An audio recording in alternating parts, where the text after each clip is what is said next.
Hello, everyone. Welcome to our discussion of financial statements.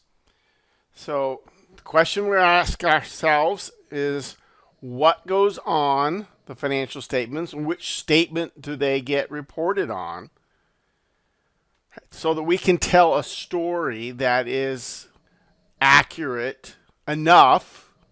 Remember, it's not going to be perfect, that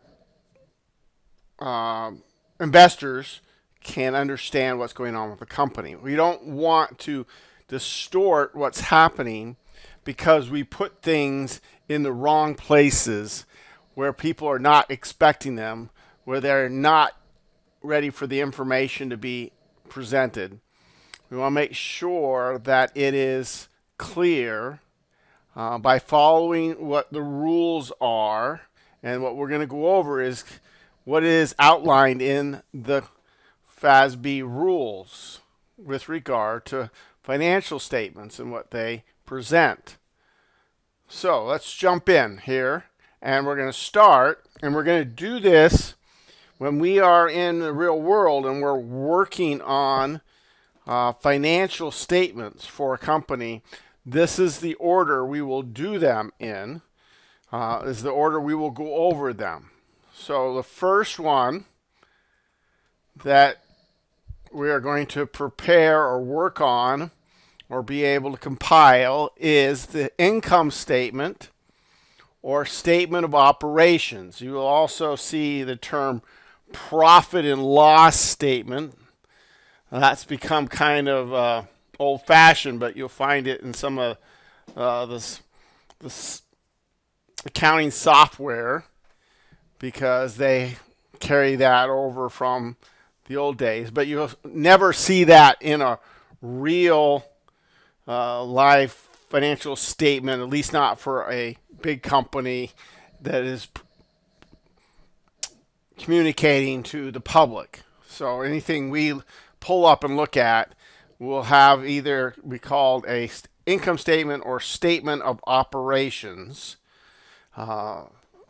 And what does that report? It has revenues. Now, the key thing is we know what revenues are based on the definitions we learned in Chapter 2, along with the rules revolving around revenues in terms of earning revenue, that sort of thing.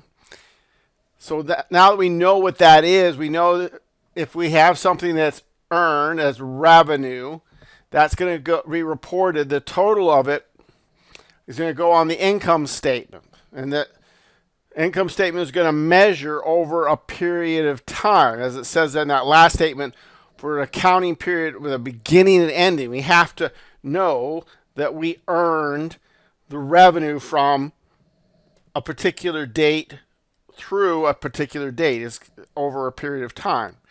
That's important to realize, and it needs to be indicated on your income statement what period of time you're looking at. We talked a little bit about that before, and I just want to emphasize that again. So revenues is what we earn. We subtract from that the cost of goods sold. That's the cost of the stuff we sold to earn our revenue.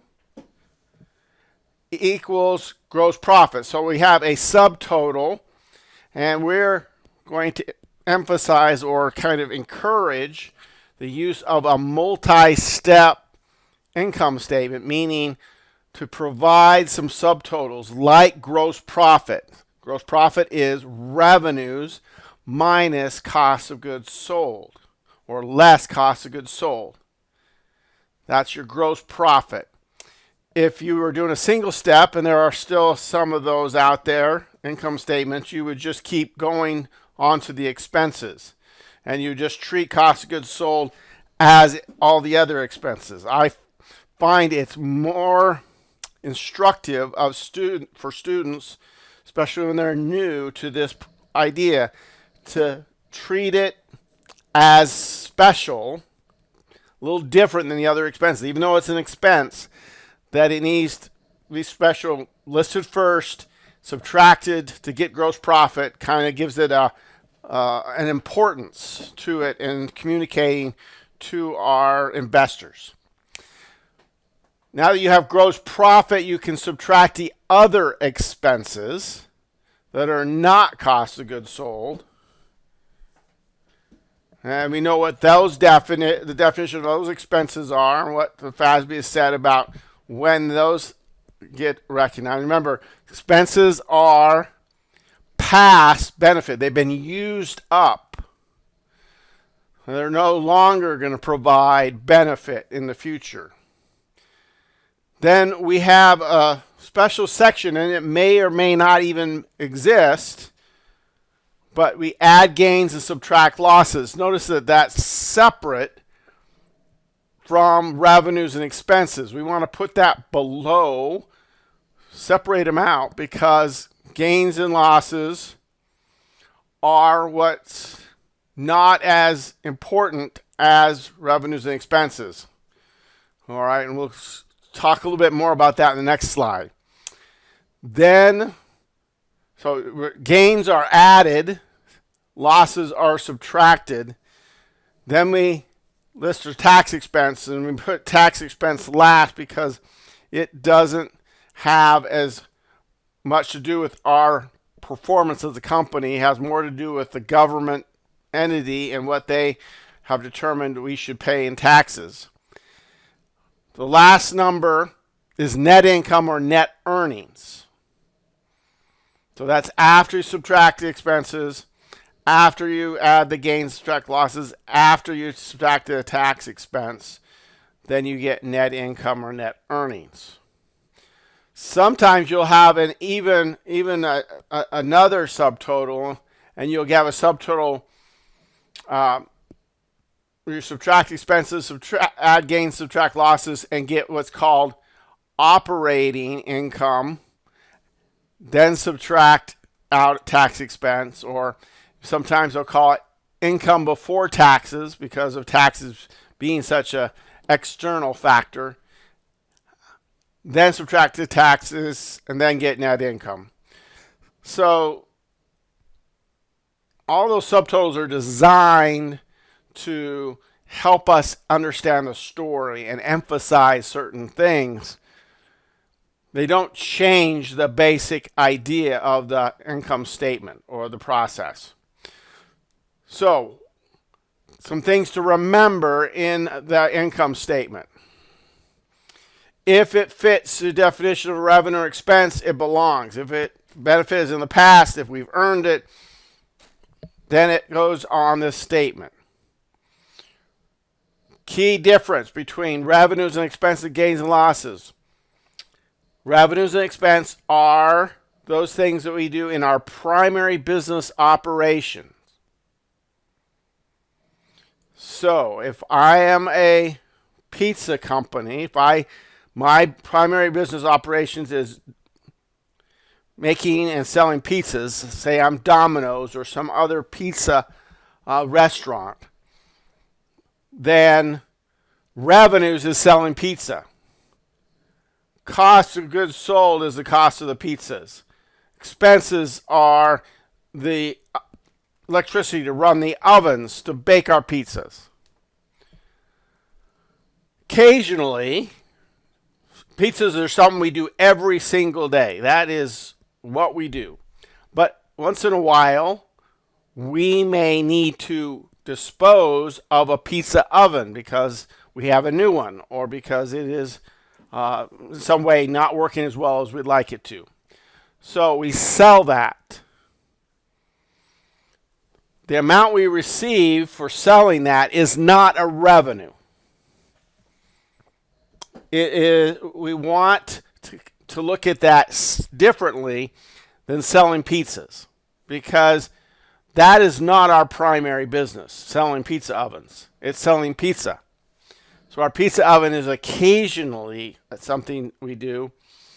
We're going to calculate based on what we paid for it versus what we sell it for, whether it was a gain or a loss, whether we sell it for more than we paid for it or less than we paid for it. But we're going to report those separately. We're going to only report one number, a gain or a loss. On the for revenues and expenses for the pizzas, we report revenues, what we sold pizzas for, and costs. Cost of goods sold, cost to make the pizza, the dough, the pepperoni, separately. Two different numbers because that is more important to our health. We want to know more detail about selling pizzas than we want to know about selling the pizza oven. All right? Selling the pizza oven isn't going to make or break our business, whether we sell it for a gain or a loss or anything like that. Selling pizzas is going to make or break our business. Selling it for more than it costs us to make those pizzas is going to make or break. Okay? Tax expense, largely determined by the government, not our business. That's why we put it at the end. Often we separate it out so that from the other expenses because of that nature of it. And different government, different laws, and their rate can change regardless, and how much you pay in taxes can change regardless of how successful you are as a business. Typically, we are going to look at income statements that have 1 or 2 or even 3 years side by side so you can see changes in sales, changes in costs, changes in net income. Net income, the end number on the income statement, is a key number that everybody talks about when judging a company and their financial health. It's always dangerous to try to put all the financial health into one number of a company. But if you were going to pick one number to be the most important to determining the success, that's the financial success at least, net income is probably that number. So some things you might trip you up as you work on your income statement, and really with any of the financial statements. Is it an asset or is it an expense? When you pay for something, when you buy something, you have this cost, and it doesn't matter whether you pay for it now or pay for it later when you determine whether it's an asset or an expense. The cost exists. The determination whether it's an asset and doesn't go on the income statement or it's an expense and does depends on what the benefit is. Is that cost going to benefit the business? If it doesn't benefit the business at all, then probably shouldn't be getting it at all. So the question is it a future benefit? That makes it an asset. Is it a past benefit or a current benefit? Then it is an expense. And remember, as time goes by, what is the future now? So if I buy an asset today, as time goes by, the benefit that was in the future when we bought it is now going to become in the past as time goes by. So that asset is literally going to change and become an expense over time. If we have a situation where we just cannot determine whether the benefit is the future or the past, then we're going to err on the side of being conservative and determine that it is past and is an expense. Likewise, when amounts are too small to matter, we probably, instead of putting them as assets, we will probably consider them to be expenses, even though there may be future benefit left, just because the amount is small enough that we do not want to have to keep track of that for multiple years. And so we will err on the side of simplicity and just make that an expense, knowing, like we discussed last chapter, that not putting it where it technically should go is not going to change the decision by the investors because the amount is too small. Last point, can't emphasize enough, dividends are not expenses. never go on the income statement. They go on the next statement we will do, the statement of equity or retained earnings. All right, so that is the next one. We cannot do this statement until we have done an income statement. They have to go in this order. Statement of equity is next. We have either a statement of equity or a statement of retained earnings. If it's a statement of retained earnings, you start with the beginning retained earnings. Retained earnings, is the definition, is all the money we made, net income in the past. Okay, so a new company, a brand new company, has zero retained earnings. You have to operate to have retained earnings. And if you've operated and made net income over time, then you would have retained earnings. You add the net income for the current periods that you just calculated on the income statement we just went over. You subtract the dividends. This is where dividends go. This is the only place that dividends go. So if your net income is higher than how much you pay out in dividends, and dividends is sharing your profits, literally sharing your profits with the investors. The business is saying, okay, investors, you have invested in this company, you are entitled to a certain part of the profits. Here it is in cash. We made this much money. They made $1,000, the company made $1,000 of net income and decided to pay $1,000 in dividends, the retained earnings would stay exactly the same. You would add the net income, you subtract the dividends, they'd both be the same amount. And your ending retained earnings would be the same as your beginning retained earnings. That's pretty rare. Almost every company is going to have more net income than they pay out in dividends, meaning that the retained earnings is going to go up. That it can generally is considered to be a situation where the company is growing, becoming more valuable because its retained earnings is growing.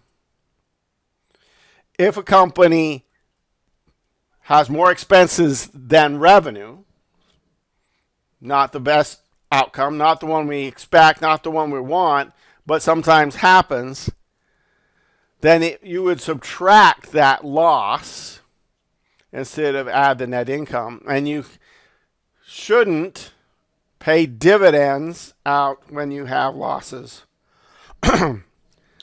Unless you have significant income from previous years that you could still pay out to your shareholders that you didn't in the first place.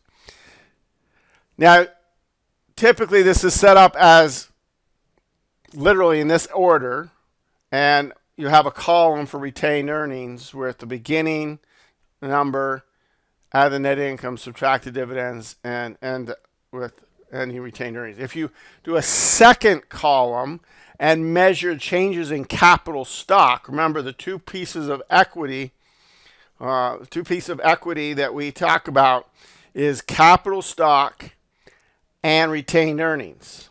All of the capital stock measures the amount of money put in by investors. Retained earnings measures the amount of money earned by the company and not shared with investors. Then if you have two columns and you show the changes in capital stock and the changes in retained earnings, then it's a statement of equity. You can do either one, but make sure that you label it correctly. Statement of equity is going to deal with common stock, and capital stock, and retained earnings. A statement of retained earnings is just going to deal with the retained earning changes. Capital stock doesn't change very often, so that's why sometimes it's not that useful. Retained earnings is all the income the company has ever made, less the dividends ever paid, and capital stock, as we mentioned earlier, the amount originally invested by the company by its shareholders.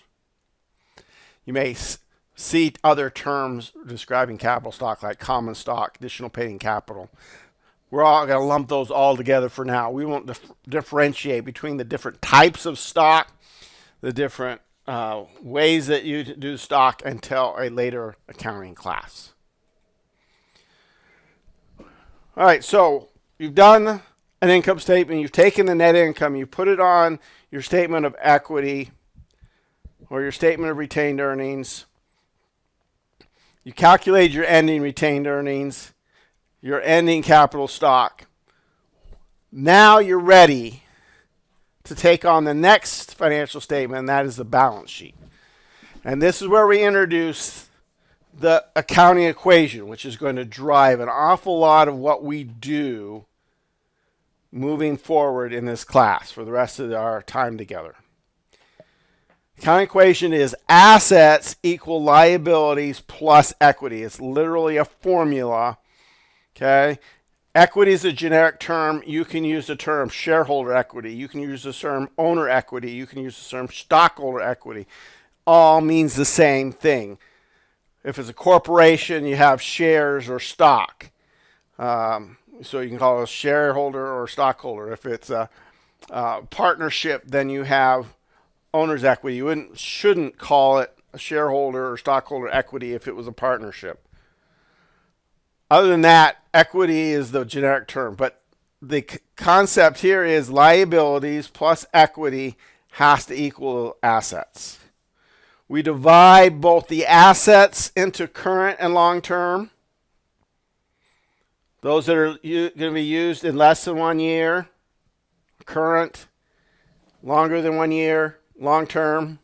Liabilities, if they are due in less than 1 year, current, need to be paid or can be paid after 1 year, long-term. Okay, you see a kind of a symmetry in those two things on the asset side and the liability side. Your equity is made up of capital stock, as mentioned in the last slide, and retained earnings. So you could rewrite your accounting equation by saying assets equal liabilities plus capital stock plus retained earnings. That's expanding the accounting equation a little bit, help us understand a little more detail. We can also rearrange it, and the term that is used an awful lot is net assets. Because assets equal liabilities plus equity, assets minus liabilities is the same as net assets. In accounting, net means something is subtracted. In this case, assets, you subtract the liabilities, you get net assets. That is another way of referring to equity. If you are looking at financial statements for a nonprofit organization, they're going to use the term net assets. They are not going to use the term equity because equity denotes ownership and no one owns a nonprofit. Like stockholders own corporations, for-profit corporations, but they don't own not-for-profit organizations or corporations. So assets minus liabilities equals net assets is another way of referring to equity. So if you're going to change net assets, you have to either change capital stock, meaning you have to get more money from the shareholders, or retained earnings. If you buy assets, it doesn't change net assets. It changes the form of assets, but it doesn't change net assets. For instance, if I have $100 of cash as my only asset, and I spend $50 on land, just to make the math really easy, I now have $50 of cash and $50 of land instead of $100 of cash. I have the same assets as I did before. I bought a new asset, but I exchanged cash for it. So my assets didn't change, so my equity can't change. My net assets can't change. What if I bought the land by borrowing the money? I didn't spend any money. Well, my assets are going to increase, but my liabilities are going to increase. So my equity or my net assets is going to change in that case either. So literally the way you change net assets or equity is you either get more money from your stockholders in the form of capital stock, or the business makes money, net income, as measured on the income statement, which we already know a great deal about, or it pays out dividends. So you have to change either capital stock or retained earnings to change net assets. Buying assets, borrowing money, none of those are going to change your net assets. So if the simplified income statement is revenues minus expenses, ignore gains and losses for just a minute, equals net income, then if you increase revenues, you're going to increase net income. If you increase expenses, you're going to decrease net income. And if you decrease net income, you're going to decrease retained earnings. Okay? So you see that the income statement directly feeds to the statement of retained earnings, which directly feeds to the balance sheet. So we're going to get the amount of retained earnings from the statement of retained earnings, and we're going to put it on the balance sheet. That's the order. Income statement, statement of retained earnings, balance sheet.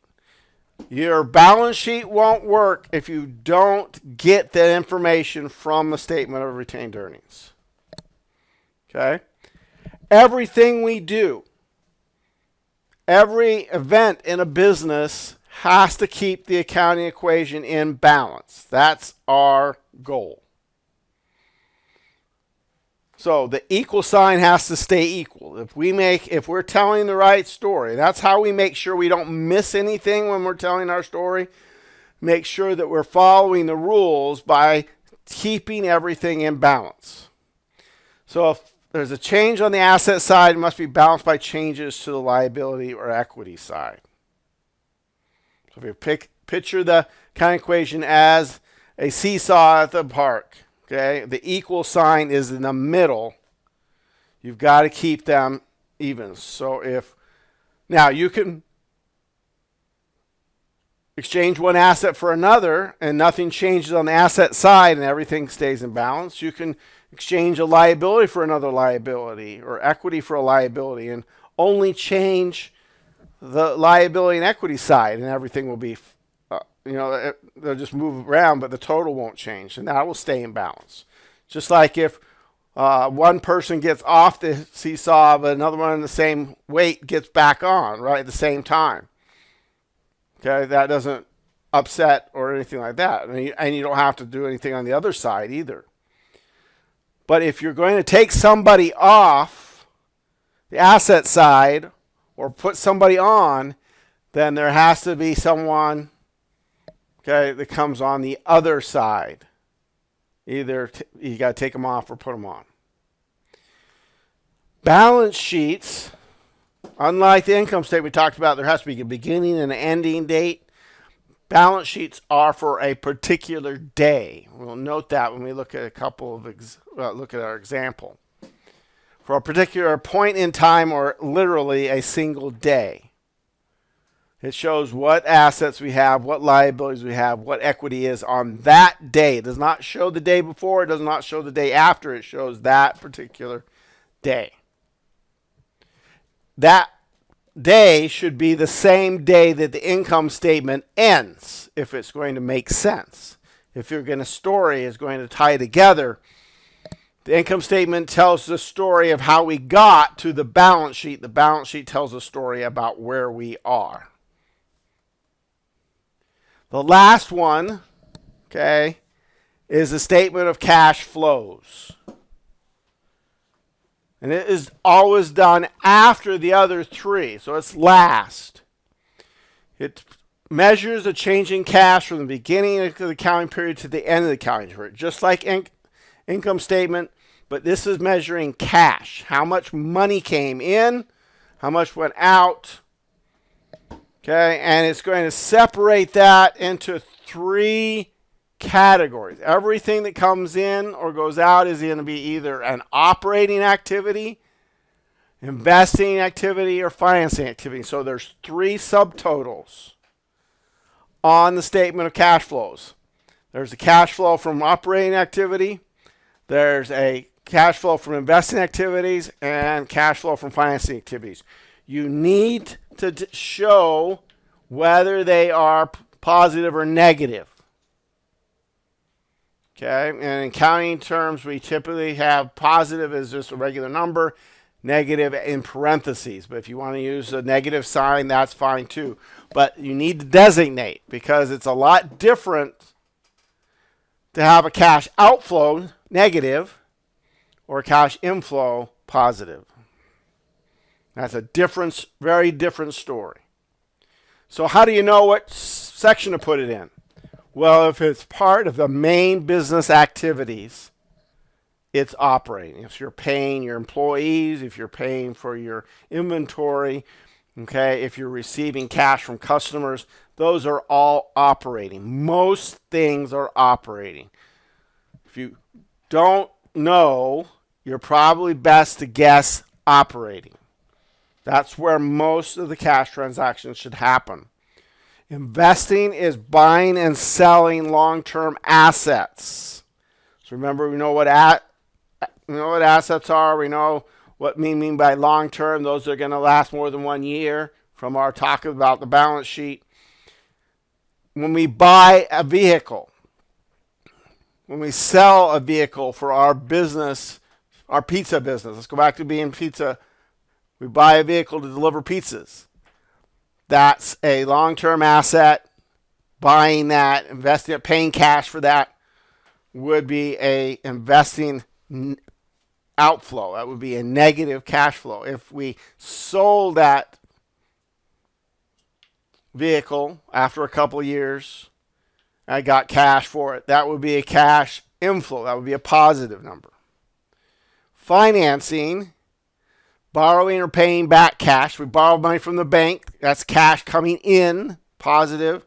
When we pay that loan back, that's negative. Cash comes in from the stockholders. That's cash. They invest more money in. That's a positive cash flow in. When we pay dividends, that's a negative cash flow out for financing. All right. So borrowing or paying back cash, so it has to do with loans, has to do with stockholders, then it has to do with financing.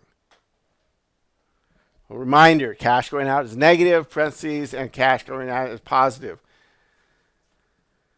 Operating plus investing plus financing equals the change in cash. So you know what your cash was at the beginning of the year. Calculate cash coming in, going out for each of these sections equals a change in cash. From that change in cash in your beginning balance, you should be able to, and the statement of cash flows is going to put down what the ending cash is, which should correspond back to the balance sheet, just to check ourselves. What was the cash at the end on the balance sheet? Because that's one of the assets that would be listed on the balance sheet. Okay, and quickly how they all work together, just a more visual representation. We have a balance sheet, assets and liabilities and equity from last year. That becomes our starting point. Unless it's a new company, then we just start at zeros. We have no assets or liabilities or equity. But if we had stuff in the past, that's our starting point. Then we go through the income statement. We earn revenue. We have expenses. We calculate net income. We take that net income. We put it on the statement of equity or retained earnings. We add it in, we subtract out the dividends, we get the negative, the ending retained earnings. Take that ending retained earnings, we put it over here on the balance sheet, which is current plus long-term assets. They equal your current plus long-term liabilities, plus the capital stock, plus retained earnings, right? Because that's what we got. That's what the bright red arrow is reminding us. If you have a statement of equity, then it includes a change in capital stock, which is where you would get your capital stock on the balance sheet as well. And then your statement of cash flows kind of comes after everything else, kind of fills in the gap. Where did our cash come from? Where did it go? What sections were working? Remember, operating is the most important. That's what we primarily do as a business. So we really need to look at the cash flow from operations and make sure that that is positive. More cash is coming in than going out from operations. We can survive other things, but we probably have a hard time surviving that if the cash flow is negative from operations.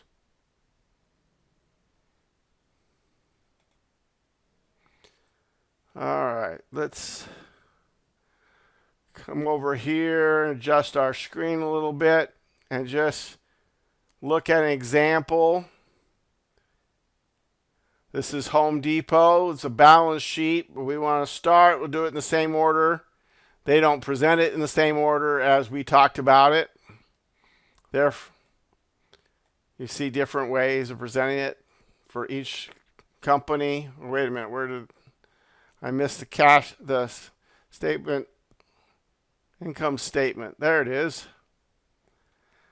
Okay, statement of earnings. A little different terminology, but income statement, statement of earnings, statement of operations, okay? Revenues for Home Depot, how do they earn revenues? They sell stuff, so they call it net sales to be very descriptive, but that is the same as revenues for them. We notice that this is for fiscal 2025, so we know what the beginning time period day is, the ending day for a whole year. These sales are in millions, so this is extra 6 zeros behind this. So this is $164 billion. The cost of the stuff that they sold to customers was 109, almost $110 billion. So difference, they sold it for 54, almost 55 billion more, okay, than they paid for it. Then they spent a lot of money on operating the stores. We don't really worry about the definition of these expenses. We got interest expense. We got a little extra interest income to offset our interest expense coming from our bank, the money we have in the bank. And like we talked about, there's some subtotals like earnings before taxes. And then we have a fancy name called provisions, which is just simply tax expense. They're emphasizing the idea that taxes are an estimate because nobody's absolutely sure how the tax law should be applied. And then we get our net income or net earnings, $14 billion, because this would be 6 more zeros. Okay. We're not going to worry about the rest of this. That's for a later class. That's our income statement. Notice we got four years. We can compare ups and downs. We can see how they've been doing to see if that will help us predict the future. Okay. Statement of stockholders' equity. Okay. If we said this common stock is really capital stock, you see that it has not changed. There's your statement of that. Here's your retained earnings. And it's a little different than you might see it, how it's laid out, but idea is we have a balance at the beginning of the year, which came from the last year, add net income or net earnings, subtract out the dividends, you see that most of the money that Home Depot earned, they turned around and shared with their shareholders. But some of it they kept, retained. That's why it's called retained earnings. And so the retained earnings went from just under 90 billion to just under 95 billion. We're not going to worry about these till another later class. You got the idea of that statement. That number, that ending retained earnings, is going to come back up here to the balance sheet. That 94,537. Here we go on the balance sheet. Remember, balance sheet has assets divided into current. And if it's not current, then it must be long-term. They don't subtotal it separately. They just know that you can figure out that if it says, doesn't say, if it's not in the current section, it must be in the it must be long-term. These are the ones that they have decided they're going to use the next year. These are going to last longer than that. This is the single date. Notice it. Actual date. This is the end of the fiscal year that they use for the income statement, February 1st, 2026. So on that particular day, this is the assets, 105, almost a little over 105 billion. Here's the liabilities, current, long-term, and here's the equity section. And the one we're most worried about, retained earnings, but also another term for capital stock is paid-in capital as well as common stock. So add those together, and that's our capital stock. Add our retained earnings. We're going to ignore these other pieces for now, and that will be how we balance. And if we've done everything correctly, then our total assets equal our total liabilities and stockholders' equity together. You can see they do here, even with those complicating things that we don't understand yet, 105,095, okay, because they follow the same rules as the simplified version of the balance sheet. It's all got to work, okay, and the concept is we keep it in balance as we record what happens in the business. And we'll get into how that's done more detail in chapter 5.